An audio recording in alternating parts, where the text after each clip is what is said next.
what we do in the midst of this sin-sick age that has rejected the gospel and perverted the gospel and replaced the gospel with that which is not the gospel is that we call out that wickedness. We call it by name. And we remind people of the good news of the gospel again and again and again until it tastes sweet to them. When people say, no, our problem is this, our problem is that, we say, no, our problem is that God created the world.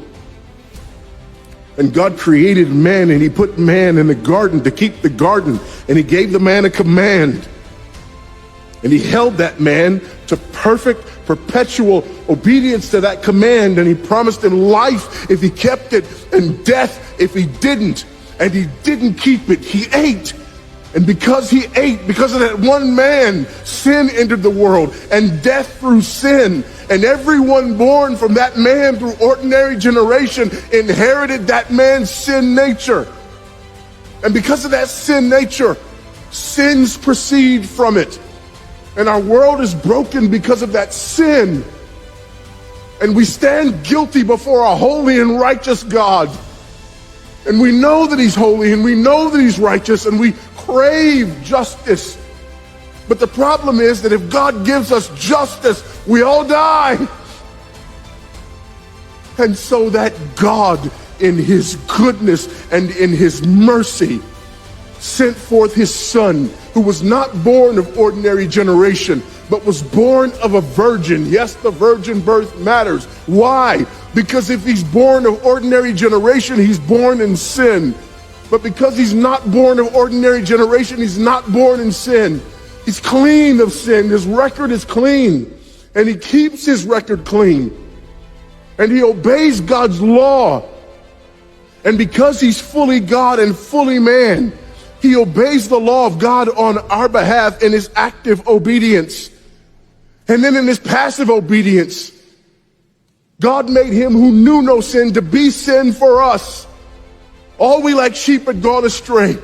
Each of us had turned to his own way, but God laid upon him the iniquity of us all.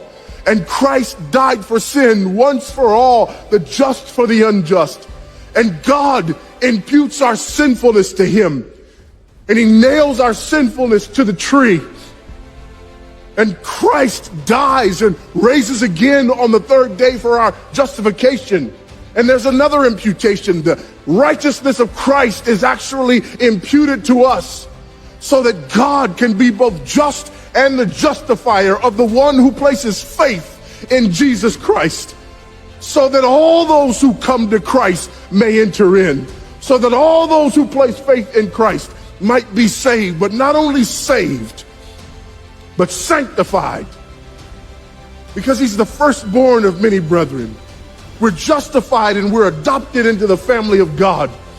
And we're sanctified. And as his children, we begin to bear the family resemblance.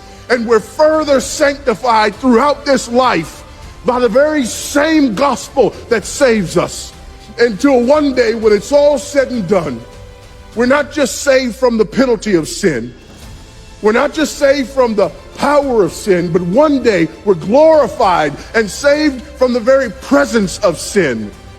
That's the gospel that we preach. That's the gospel that we need. And that's the gospel that's more than enough.